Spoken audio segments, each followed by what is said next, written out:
What is the Amazon FBA Buy Box and how does it work? Today, I'm going to be going through exactly how the Buy Box works, what it is. It's one of the most commonly misunderstood things that I've seen many videos about. People don't understand how it works. They don't understand what makes you get the Buy Box. And especially for online arbitrage, how you're going to use it to your advantage to get more sales. So I'll go straight into it. So what is the Buy Box? The Buy Box, it looks like this on Amazon. This rotates between every seller that Amazon thinks is a competitive offer. So if you have a branded product like Nivea and there's 10 people selling it, they've all got next day delivery, they're all at the same price, Amazon is going to try to equally split the sales between these 10 sellers. And how it does that is it changes the seller that appears when a customer clicks add to basket or buy now. As you can see on this product, Asterix Online is the shipper and the seller. They've got the buy box, which means if a customer clicks buy now right now, it's going to come from their stock and they're going to get the sale. If there's another 5 people at £9.12 on this item, that's going to be split throughout the day between them 5 people. So let's say it sells 5 times a day, everyone's going to sell 1 time a day. So what I'm going to be going through today is how you're going to be on the buy box more than other sellers, how you're going to make sure you're eligible to be on the buy box, and how to use this to your advantage to get more sales, whether you're doing online arbitrage or wholesale. I'm going to go through it in order of what makes the biggest difference in terms of you getting buy box, all the way down to the smallest difference. However, all 6 points I'll go through today, if you use all of them to your advantage, you will get more buy box than otherwise. So by far, the most important point for the buy box is what price you are at. First of all, Amazon has to deem it's competitive, which means that it's a fair price for customers. So to ensure that you're getting picked by Amazon to be on the buy box for customers, you need to be at the lowest price on a product. Now this is including FBM add delivery. If you see an FBM seller on a listing, which means that they are shipping the product themselves, their price is calculated by the cost price add delivery. So how much it's costing the customer to get the product. If you're FBA, your price is just going to be treated as your price, but some FBM sellers will add a delivery fee on. So let's say you're $9.99 and an FBM seller is £8 but has a £10 delivery fee. Of course, Amazon's not going to give them the sales because it's costing a customer way more money to get the product. To make sure that you're always getting the buy box, you need to always be matching the price of products. Don't undercut by a penny, just match the lowest price and keep matching the lowest price.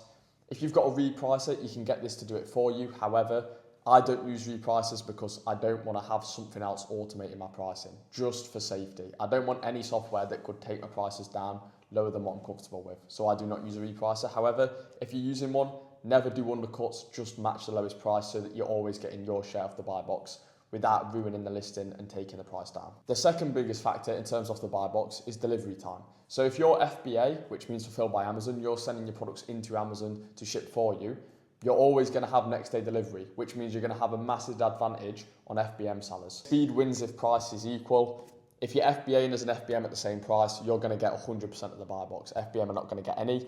The only thing to include is SFP. So SFP is an FBM seller who has next day delivery. If you see this, treat it as an FBA seller. They are going to get the same share of the buy box as you. So you need to treat these as equal to you when you're determining your pricing. The third most important factor is seller rating. So you need to keep your feedback score above 95% positive. Don't let it go below this. This is easy with FBA. As long as you're selling the correct products in good condition, you're not going to get bad reviews. The only bad reviews you will get are people complaining about the delivery. For example, I've got a screenshot of one here. As you can see, a customer's complaining where the package is, but this has been fulfilled by Amazon, so Amazon will take responsibility and you can cross out the review. Keeping a good positive percentage on your feedback score, which is going to give you the buy box much more than someone that's below 95%. All you have to do this is go to your Amazon settings, go to customer feedback, click on any negative ones that are to do with fulfillment by Amazon. So if it's to do with the shipping of the item, which most of them are, and you sold it FBA, you literally, like shown in this picture, you just click the down arrow and then request removal. And Amazon are going to cross the review out, given that it's to do with their fulfillment, which it is most of the time. If it isn't, then it's something to do with the products you're selling. So make sure you're selling legit products, sourced from authentic UK retailers or wholesalers. Don't sell anything dodgy and you're not going to get any bad reviews about your products anyway. Following on from this, the fourth most important factor is the amount of reviews each seller has. So let's say everyone's above 95% feedback score, someone's got 1,000 reviews and someone's got 100 reviews. This is going to make a difference in terms of buy box. Once again, these are all minimal. Compared to delivery time and price, these are all very small edges that you're getting, but you may as well stack as many as possible to make sure that you have the biggest share. Because at the end of the day, the bigger share you've got, the more sales you're going to make. To get more reviews on your Amazon account, the main way to do it is use SageMailer. So you can use this software. I believe it's got a free trial, so give it a go when you're first starting. After that, it is worth the money. It's going to get your review count up. And when you get to 50 to 100 reviews, you're going to see a slight difference in terms of how much buy box you're getting, which is 100% worth the money once you're doing over 5-10k revenue a month. The only downside of using SageMailer is that it does give you a high risk of getting inauthentic claims. So the fact that you've got more reviews going on your account, sometimes, even when you're selling real products, you will get the odd person who says you're selling fakes for no reason. And when you are encouraging customers to leave reviews, you will naturally get more of these. I have seen this myself. As long as you've got invoices from UK retailers that are good invoices, you will always get inauthentics removed. However, some places that have really bad invoices, Home Bargains or Superdrug, you do struggle trying to get through to seller support with them. So just be wary when using SageMailer. Be careful. It has its drawbacks, but it also has the advantage of more reviews. I personally used it up till I had about 50 reviews and then I turned it off just because of the inauthentics. Now the fifth factor is the time on the listing. So the longer you've been on a listing, the more buy box you're going to get.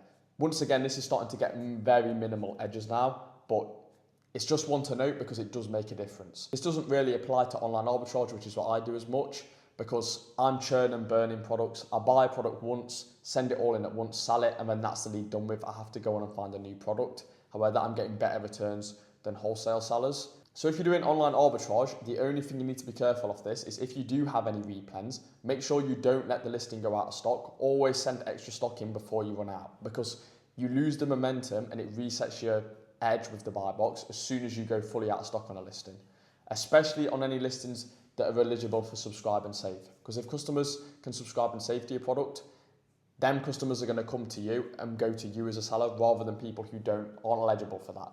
And then once again, the way you get that is by being on a listing for a long amount of time. This kind of leads into factor 6, which is the final most important thing for getting the buy box, which is the amount of stock you have on a listing. So the only thing you need to do for this for online arbitrage sellers is when you get a lead, send it all in at once. Never drip feed stock into Amazon. Don't send in a month at a time. The storage fees that Amazon charge you are so minimal, you may as well just send all the stock in at once and let it sell. There's no point drip feeding it in. This is because Amazon trusts sellers that have more stock than sellers with 1 or 2 units. Of course, you're going to easily sell 1 or 2 units anyway, and the buy box difference at this point is so minimal. But for the sake of a bit of storage cost, which is literally nothing with FBA, just send all your stock in at once every time, because that extra stock is going to give you such an advantage compared to sending in 5 units at a time, 10 units at a time. You may as well send it all in at once and get more buy box. So just to summarize at the end of the video, we have the 5 most important things. So just to summarize at the end of the video, for online arbitrage sellers, there's a few things you can do predominantly to make sure you're getting more buy box. The first is always match the lowest price, given that the first is always match the lowest price. That's going to give you the most buy box. Make sure you're matching the FBA's lowest price. Don't match FBM unless they're more than 20% under the lowest FBA seller. Always match it, don't undercut. You want fast delivery, so send everything FBA. Send it in with a higher price than what you're planning to sell at, because you don't want to make any sales until you're eligible for next day delivery and your stock has arrived at Amazon Center. That's what I'd say in terms of advice for that. Good seller metrics, make sure you're selling authentic products, buy from UK retailers, don't send anything in bad condition. And then every time you get a bad review that's to do with Amazon's fulfillment, make sure you get that removed because it isn't your fault and you are eligible to remove that, and keep your feedback score above 95% positive. Use SageMailer initially. I'd use that for your second month. Once you're ungated in a few things and you're selling some units, get SageMailer on, get 1 or 2, 3, 4 reviews. Just get a couple on your account so you've got that feedback score and Amazon can see you're selling proper products, and then turn it off, in my opinion, just because, like I mentioned earlier, with the inauthentics. And then the last note is every time you buy an online arbitrage lead, send it all in at once. Don't drip feed it into Amazon. Just get slightly more buy box by having more stock on the listing. One last note I'll leave with just before I end the video is what happens when there's no buy box on the listing. So when there's no buy box, it's going to appear like this to customers. Nivea Soft Rose, as you can see, it just says no featured offer available, see all buying options. This means Amazon thinks none of the sellers on this listing are at a fair price for customers. This can be because other websites online are priced way cheaper and Amazon aren't going to push it. And in my opinion, these listings can be a gold mine.